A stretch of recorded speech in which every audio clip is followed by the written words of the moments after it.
So we're at City Hall today. Council members Julie Menin and Eric Dienowitz put forth a bill called the Buffer Act. This prohibits protests outside of a place of worship, healthcare center, or school. This prohibits you from protesting inside or outside, and the boundaries of outside are determined by the NYPD. This is in response to a protest that took place in front of a synagogue. The media covered it and made it seem like they were protesting Jews in their place of worship, when in reality it was for a land sale of stolen West Bank land. Zionism is not Judaism, the State of Israel is not the support of Jewish people, and when these events are being conducted in synagogues, this should be condemned, this should be protested, and on the contrary, people should have the freedom of speech to be able to express their opinions about all of this. Banning these events or restricting them is an attempt of silencing the righteous voice, which is unjust. It's unjust to the oppressed people of Palestine. And at the end of the day, this is dangerous for the Jewish people, because all of these attempts are making a statement that as if all Jews are behind all these crimes and as if all Jews are accountable to all what's happening. This is insulting, this is embarrassing, this is dangerous to everyone, and this is unjust. We should allow freedom of speech to everyone. If crimes are being committed, those crimes should be protested, those crimes should be stopped, regardless who the perpetrators of the crimes are, regardless what the locations of those crimes. So we're going to give public comment today. So what just happened in there is they made us wait outside to get in to sign up for public comment. Meanwhile, Julie Menin brought all of her people inside. Everyone has filled up the seats. They've all signed up to speak for public comment. Right. And they kept us waiting outside. It was a brilliant move on Julie Menin's part. Really, bravo. Just yesterday she came out saying that like the NYPD was being targeted for being hit with snowballs or something. And oh yeah, there's a snowball fight. Yeah. And then they made that seem like as if Zohran was just like pelting people with snowballs. Right. Pelting the cops. Yeah, which is ironic because the NYPD usually loves ice, so I don't know why they hate snowballs. New York City and America. The people hold the power. I believe in freedom of religion. The Constitution grants that. However, Islam is not a religion. Zohran Mamdani is a raging anti-Semite, hater of America and Israel. And for the record, God bless America, Donald Trump, ICE, and the NYPD. Dr. King stood with Israel, free Iran, and fuck Palestine. Thank you. Next speaker. There's been discussions about Jewish people possibly selling so-called fake Palestinian land. I am a Zionist Jew. I am a proud New York Zionist Jew. I do not believe that the Palestinians have legitimate claim to any part of Eretz Israel, because long before the Palestinians existed and long before the Christians existed, King David lived in the Jewish sacred land in 1000 BCE, thousands of years before Muhammad was created and thousands of years before Jesus lived on this planet. So the Jewish people have a better claim to the Holy Land than any Palestinian, Muslim, or Christian. Therefore, Jews have a right to sell any land in any country at any time in their houses of worship, because they're not violating any federal law. No state law or no federal law is being violated by any Jew selling any land in Israel, England, Great Britain, or New York, nor is any New York state law. So I challenge any of the critics here to cite in the Code of Federal Regulations that prohibits Jewish people, Christians or Muslims, from selling Jewish land in a mosque, a synagogue, or a church. I'm Walter Masterson. I'm here to express opposition to the Buffer Act. Last month, myself and several protesters went to a congressman's town hall. We disrupted it, and we were thrown out. A few days later, I opened up Twitter to find that Trump's Department of Justice was opening an investigation into myself and my friends. Great day, amazing day.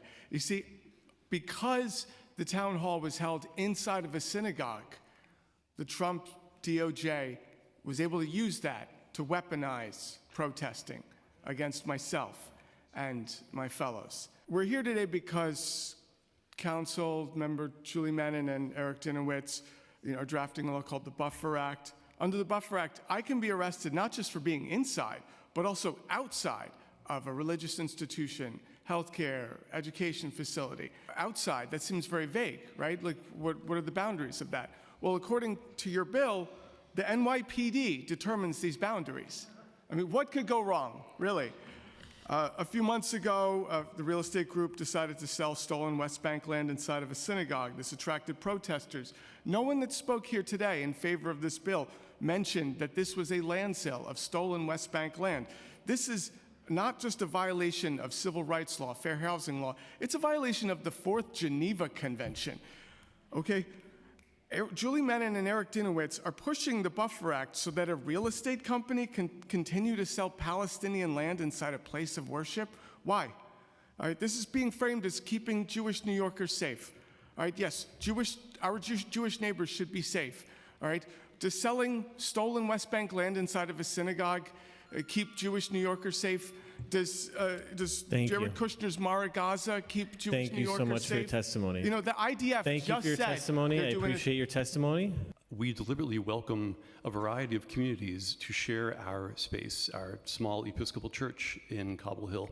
These are, and I'd want the room to know this, these are Jewish groups, these are Muslim groups, these are Buddhist groups, many of which do not feel they have a place to gather within their own wider community, so they gather at our little place called Christ Church Cobble Hill. I am intensely concerned with their safety and with their access to the practice of their religious observances, their prayer gatherings, any number of reasons for gathering in our space. I am offended at those who would wish to hide behind religious edifices, and so much of this discussion has been utterly disingenuous, and I have been disgusted to hear a lot of that over the course of the day, and I don't use that word lightly, because there's been so much outrage theater here already, truly.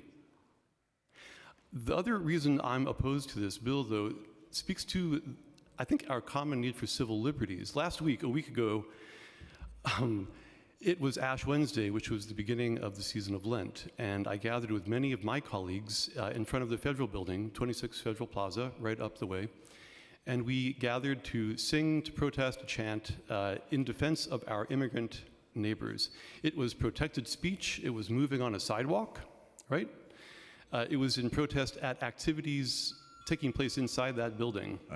Thank you for testifying. Thank you. My formative understanding of what it meant to be a Jewish adult that I learned in Hebrew school included the right and the responsibility to protest injustice and speak up for human rights. I was taught that questioning and dissent are essential Jewish values, critical for a healthy, ethical society. I'm Justin Harrison, Senior Policy Counsel for the ACLU of New York. These proposals are unnecessary and threaten New Yorkers' constitutional rights. Unnecessary because federal and New York state laws already protect access to places of worship and offer judicial relief when that access is threatened, and an affront to the Constitution because they would strip away New Yorkers' free speech rights. Both proposals encourage viewpoint and content-based enforcement against disfavored speakers and messages in that they offer the NYPD wide latitude to decide when, where, and under what conditions they should set up buffer zones. I'm here to testify about Bill 175-A, as that specifically affects our members and the students and publics that we serve. We do not believe that this statute would survive a First Amendment challenge, as many other speakers have indicated. We should take a look at the actual text of the bill, and there hasn't really been that much analysis of that today. But for example, there's been talk that the bill does not force the NYPD to do anything. Paragraph 4E states that the police commissioner shall implement the plan to establish these buffer zones. Furthermore, there is no oversight mechanism to review whether the commissioner's plan, once developed, will itself pass constitutional muster. Paragraph 4B says that this plan must accomplish its goals through the use of buffer zones. The purpose of this bill is to establish buffer zones. If it isn't the purpose of that bill, then your constituents are going to be really disappointed, because you just heard from about a dozen of them that are expecting this council to pass a buffer zone bill. The NYPD already has a lot in its toolkit. I was shocked to hear today that the most vociferous defender of the First Amendment was the representative from the NYPD. My name is Rabbi David Feldman, and I'm here to oppose these buffer zones outside of synagogues. As a religious leader, I definitely appreciate when politicians are working towards the freedom of religion. But I want to make clear that attacking a shul, attacking a synagogue because of or during prayers or religious conducts, that's an affront on the religion. But protesting criminal activities taking place in synagogues, this is not against religion. On the contrary, supporting crimes in a synagogue is a desecration of the religion. Selling stolen land in synagogues or supporting occupation of Palestine, this is not only a crime, but this is a violation of Judaism. Killing and stealing, oppressing an entire people, these are violations of Judaism. The concept of the Zionist movement, ending Jewish exile by physical means, is in total contrast of Judaism. Therefore, protesting the state of Israel or any of its actions is not about hate, it's not against Judaism, and it's not anti-Semitic. We have to remember the difference between Judaism and Zionism. Judaism is a religion, Zionism is a political movement, should never be confused. Masses of Jewish people oppose the state of Israel. When people stand up for righteousness, for justice, these activities should be admired, should be supported under the First Amendment right.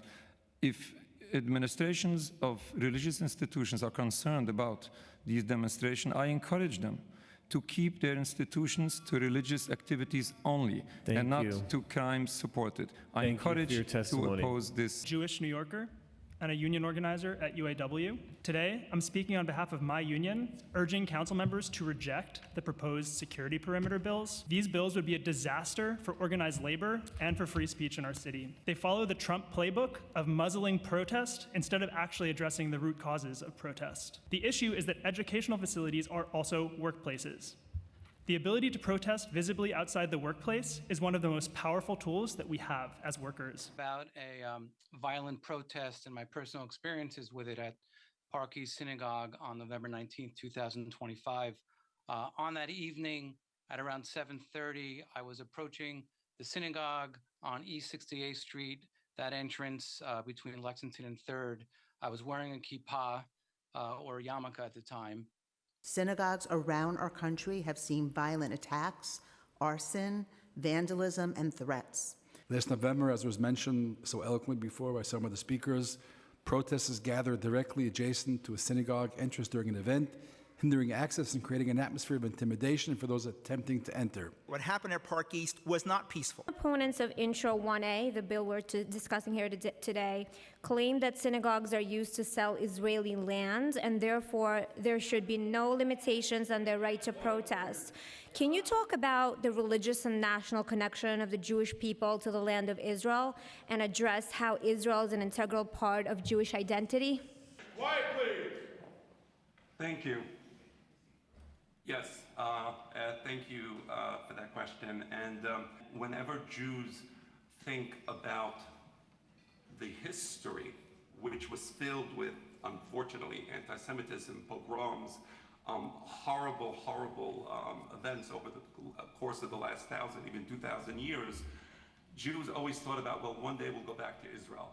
So today we can go back to Israel, and that gives us a sense of comfort. And I want you to... We heard a lot about people talking the impact of this bill to brown and black folk. Well, I am a brown individual. I am also a Jew. I am also a Syrian Jewish refugee, an individual displaced from Syria based on the same hatred that we are seeing take to the streets of New York today, what they call anti-Zionist anti-Semitism. I remember walking down the streets of Syria with my father, trying to get to synagogue, worrying about, are we going to encounter the chants from the river to the sea, and let me say it correctly, Palestine will be free? Or are we going to encounter the other chants, Palestine baladna wal Yahud kalabna, Palestine is our land and the Jews are our dogs? What we have seen in the last 2 years was a recreation of what displaced the Jewish community of Syria, Morocco, Tunisia, Lebanon, Egypt, 10 other countries. How many people sitting here today have spoken about the Jews of Arab countries? For the past 2.5 years, we've witnessed not just protests, attacks, harassment campaigns against Jews who stand with Israel. Now, you heard the testimony of what we would call a capo Jew just before because he's against Israel. And this guy is saying that as a Jew, that he should be able to go into a synagogue and protest. Well, this is unacceptable. I was at Parkey's synagogue. I stood on the doorsteps and I arrived and I saw young men, thuggish men, fully face covered, wearing keffiyehs, screaming death to Zionists. We don't want Jews, Zionist Jews here in New York City. They were standing at the doorstep, pushing, screaming. I was pushed, I was poked, I was punched. And the Jews who were there to support the synagogue were penned and corralled across the street while the so-called protesters were standing in the doorway, screaming, yelling vile obscenities. What were they protesting? A group of Jews showing up at a synagogue for an event? How is that going to help the innocent Arabs in Gaza?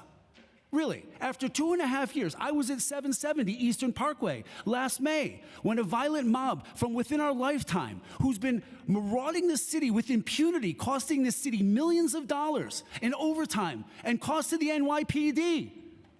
Where are they? Why are they not being held to account? I was at 770 when they sent a mob of young kids to the doorsteps, starting a fight while I watched the police stand on the outskirts. I had to step in. I'm an old guy. This is bullshit. Sorry. But this is unacceptable.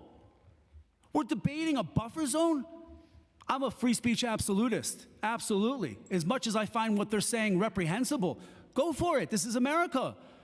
But standing in the doorway of a synagogue, this isn't happening at mosques. Can you imagine if a group of Jews after October 7th showed up in a mosque?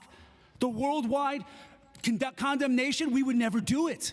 Because we respect a house of worship, even as much as we don't want intifada in New York City. In New York City, synagogues are filled with New Yorkers of every age, children to seniors, and seniors who remember times when gathering openly as Jews was not safe. When protests take place directly outside synagogue doors during active services, it does not feel abstract. It feels personal. My pronouns are they, them, theirs. I am transgender. I am also a Columbia alumni who graduated a few months before October 7th. On October 7th, my Salvadorian mother was visiting Jerusalem. My stepfather is a Persian Jewish man who fled Iran during the Islamic Revolution of 1979. I also want to add that there has been zero mention by a lot of the people in keffiyehs here today of the Iranian genocide that has killed nearly 100,000 people. I really resent, as a person of color, the hijacking of terms like person of color and black and brown by all of these gentrifiers in keffiyehs here today. But I want to address something. Earlier, there was talk about how anti-Semitic speech and hate speech is protected under the First Amendment. Under that logic, Islamophobia after September 11th is also protected. The demonization of Arabs and Muslims in this country is also protected. We have seen what happens when rhetoric turns entire religious and ethnic communities into political symbols, as has been the case with the Jewish people over the last 2 years. The rule should be consistent for everybody, Muslims, Jews, everyone. I urge you to pass this bill. Thank you. I had this whole speech prepared, I wanted to say, but you know what? I've learned a lot today. I am totally in favor of these buffer zones, but only temporarily. You do not take it far enough. You need to start educational programs to teach people not to hate each other. I tried talking to some people who oppose my views. They called me a child and they would not shake my hand. That is what we have to stop in this city. We are all New Yorkers, we are all here together, and I want one of, see, he's laughing. I want one of you to come up and say you're willing to make peace and shake my hand. Please direct your comments to the chair. I want one of you to stand up and shake my hand and say you're willing to make peace. Shows you where the problems are. A buffer zone is just like a DMZ line. We've got to, it's only temporary. You need to educate people, start in your schools where children learn all people are good, basically good. And CUNY needs to be revamped. There are too many professors teaching hate. We have that at Queens College. It's sickening. Parkey Synagogue, and Kew Gardens Hills. They were selling land inside of a synagogue. They're selling West Bank yes. land. Yes, they were. Yes. Judea and Samaria. Now, my question to that is, prior to 1967, Gaza was owned by Egypt. Where was the protest to get Egypt out? There are plenty. Judea and Samaria was owned by Jordan. Where was the protest to get Jordan? There was plenty. Okay, then I don't know of any. I'm willing to learn. The Palestinians famously fought against the Ottoman Empire. Name one king or one leader of Palestine prior to... You're talking about the Grand Mufti. The Grand Mufti... they don't have a prime minister, they have a Grand Mufti. Whatever they have. Yeah, so... But I want to know who was the leader of Palestine, what they brought to the world, what's the history of the country of Palestine? They were always existed as a people. No, I didn't say people, because a lot of them were thrown out of Arab countries. Well, no, I'm talking about national identity, as we understand national identity, came on the rise in the early 20th century. People previously identified by their local village, local tribe, so on and so forth. Where was the nation of Palestine? The nation of Palestine. Before nation of Palestine. 47. Palestina. No. Are we doing? I'm not going to do Palestinian erasure here. No, I just want to. I want to learn the history of the country of Palestine. Yes, go back 5,000 years and show me where they were. If you want to go by genetics, the Palestinians and the Jews both have genetic ties to that land. So then they need to live in peace, just like in Israel, where the Palestinians serve in the parliament. They serve in the army. They are citizens of the country of Israel. Yeah, but then look at what happens if they marry outside. Look at what happens to the people in Gaza. Look at what happens to the people in the West Bank. Do you blame Gaza on Israel? Do you blame it on Egypt? Or do you blame it on... There's that conversation of what about Egypt? And that to me is like shooting someone and then, blaming everyone else for not hiding the body, right? Because it's like, why didn't they open their borders? In 1965, 2 years before 67, Egypt had the ability to form a Palestinian country in Gaza. Why didn't they? I mean, if you want to talk about, Egypt has also taken in an incredible amount of Palestinians. So and they also closed the gate. During the genocide, yeah. Believe me. It's a genocide. It was not a genocide. Okay, if it was a genocide, the genocide happened for two times recently. But the IDF just said... Excuse me. Yeah. One was when they attacked Israel on October 7th.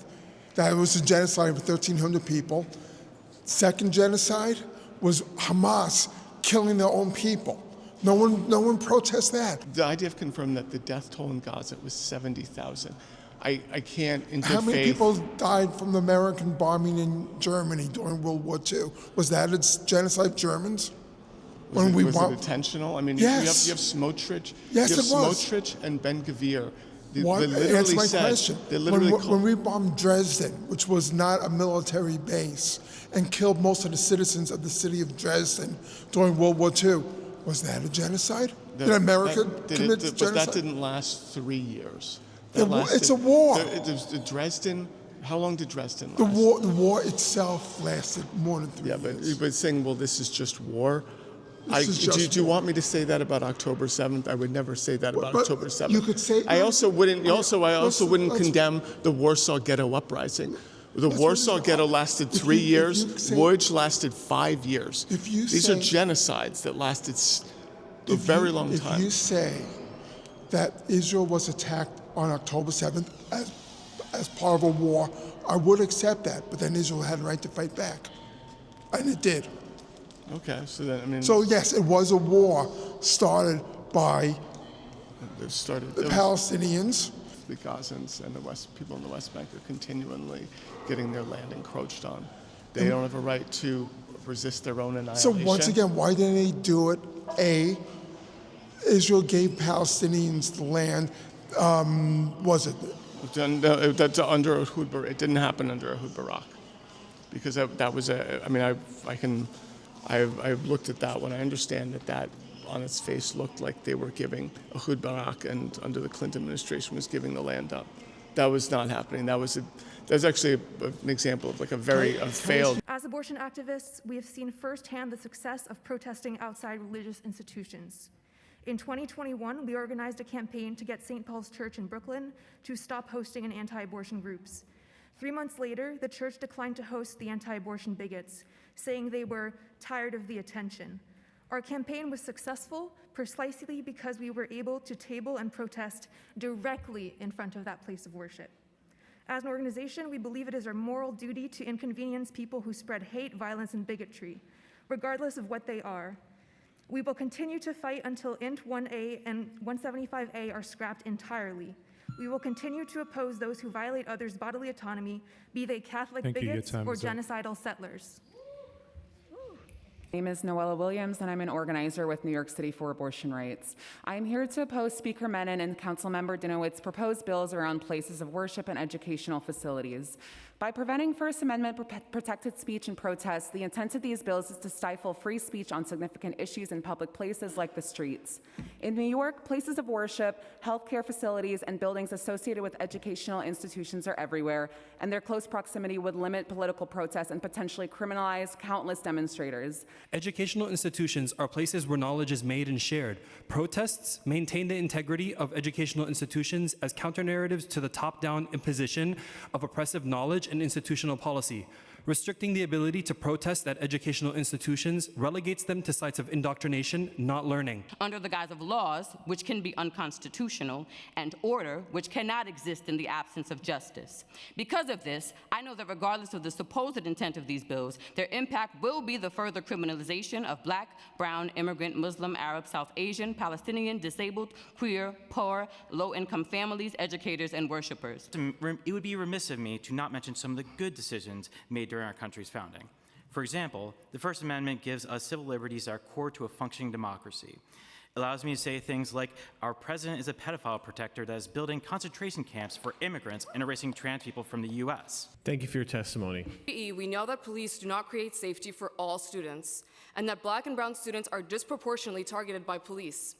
A study conducted by NYPD found that while Black and Latino students constitute 2/3 of the student body, they continue to represent approximately 90% of arrests and summonses in school. Rather than actually protecting New Yorkers from hate, they are weaponizing fear to target the movement for Palestinian liberation. What we're protesting is illegal and completely criminal and morally bankrupt, stealing land and selling it in synagogues. As a Jewish New Yorker, I care deeply about Jewish safety, and thus I know that it is inextricable from the safety of my Muslim and BIPOC neighbors, who are the most likely to be targeted and racially profiled by this legislation. Testing sales do not disrupt worship. It is an ungodly manipulation of public perception to hold these land theft pre-sales in synagogues.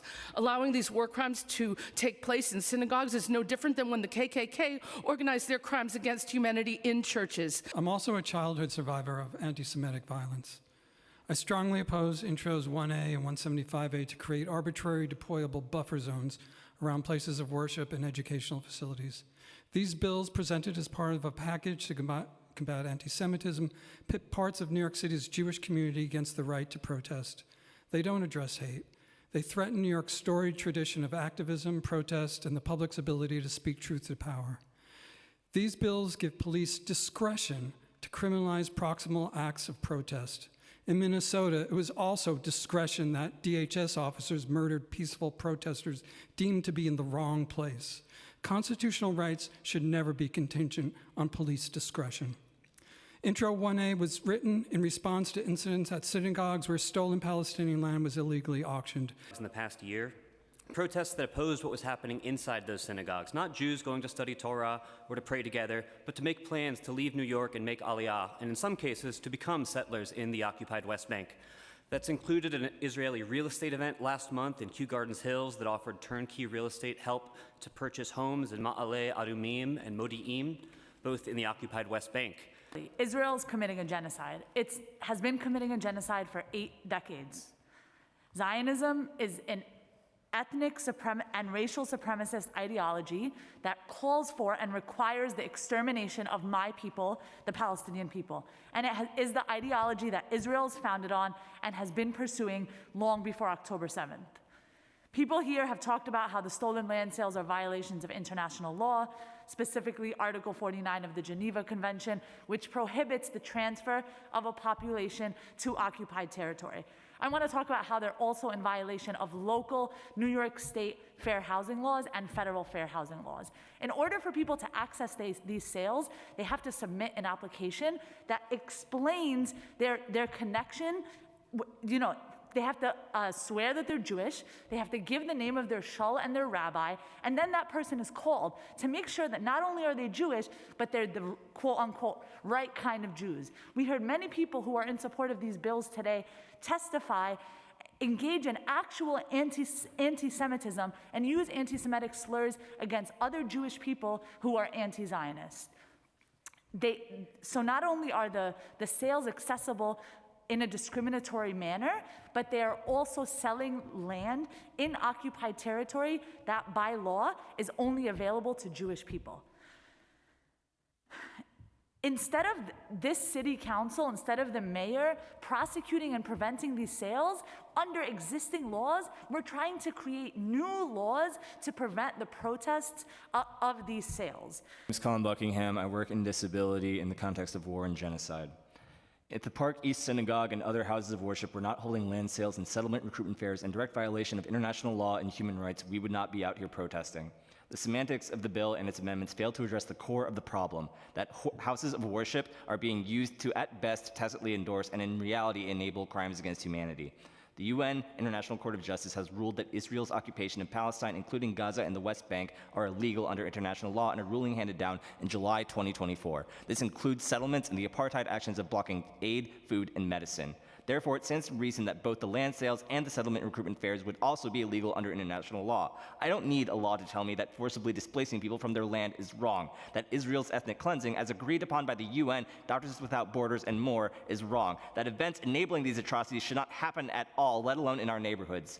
This creates a scenario where any time a group wishes to host a potentially controversial event or gathering, they simply need to find a religious or educational building willing to host them, and then suddenly they are free from the inconveniences of criticism and shame or accountability that they would otherwise face from their neighbors, peers, and fellow New Yorkers. Buffer zones require escalated NYPD presence and activity. We are worried about the increased vulnerability of immigrant youth, both around our facility and in New York City at large. I'm here because I'm very concerned. I was more or less concerned when I came, but I'm here because I'm really interested in combating hate. I have lived through hate so many times. My great-grandparents going back were slaves right here in this country. They lived their Holocaust, and they still in some way have passed on that pain down through the years, and we're still living it. We lived through segregation. I was one of those people who sat in the back of the bus. I drank out of the colored water fountain. I had my experience with hate. And I'm here now to tell you a wall is not going to save you. You're not going to be saved by police on every corner. You're not going to be saved by police putting a blockade in front of your church. You're not going to be saved by more police being in your school. Your children are going to be traumatized. As a black mother, I want to tell you, our children go to school in fear sometimes because the police are there. They're not their friends. They're not their enemies. For API communities, this raises serious alarm. Our temples, our gurdwaras, churches, masjids, synagogues are not only spiritual places, they are civic and organizing hubs. We cannot ignore the documented history, particularly post 9/11, of NYPD surveillance and infiltration of Muslim communities, particularly through houses of worship. Thank you for the opportunity to speak today. My name is Amy Maltz, and I'm a Jewish New Yorker and member of the New York City chapter of Jewish Voice for Peace, a grassroots organization representing thousands of Jewish New Yorkers. I'm gravely concerned about the proposed city legislation to create a buffer zone around places of worship and educational facilities. Legislation that restricts protest undermines the open society we cherish here. This buffer zone is part of a larger attempted buffer against right and just global disgust with genocidal Israel. Both efforts are failing miserably. I'm not here to sanctify the imperial fig leaf known as the First Amendment. I'm not going to talk about unintended consequences for reproductive rights. I'm going to talk about the intended consequences and stand with the conscience of the world and the Palestinian people. Council, this lawfare will make you a partner in ethnic cleansing, a crime against humanity. Israel's ethnic cleansing of the West Bank is currently on steroids. A defining feature is sickening Zionist violence against indigenous Palestinians. Anyone with a smartphone can see it in graphic detail. Speaker Menon, your bill is 100% an attempt to further the sale of stolen Palestinian land in the synagogues and yeshivas of New York City. Conducting these secular crimes in religious venues is strategic. Dissent must be condemned as anti-Semitic, but no one's buying it. Our eyes and our hearts know how to inventory a genocide in Gaza, proudly emblazoned with the Star of David. And since I'm in this House, I'd like to say shame on you, Mayor Mamdani, for condemning the Kew Gardens protest and not the crime being protested.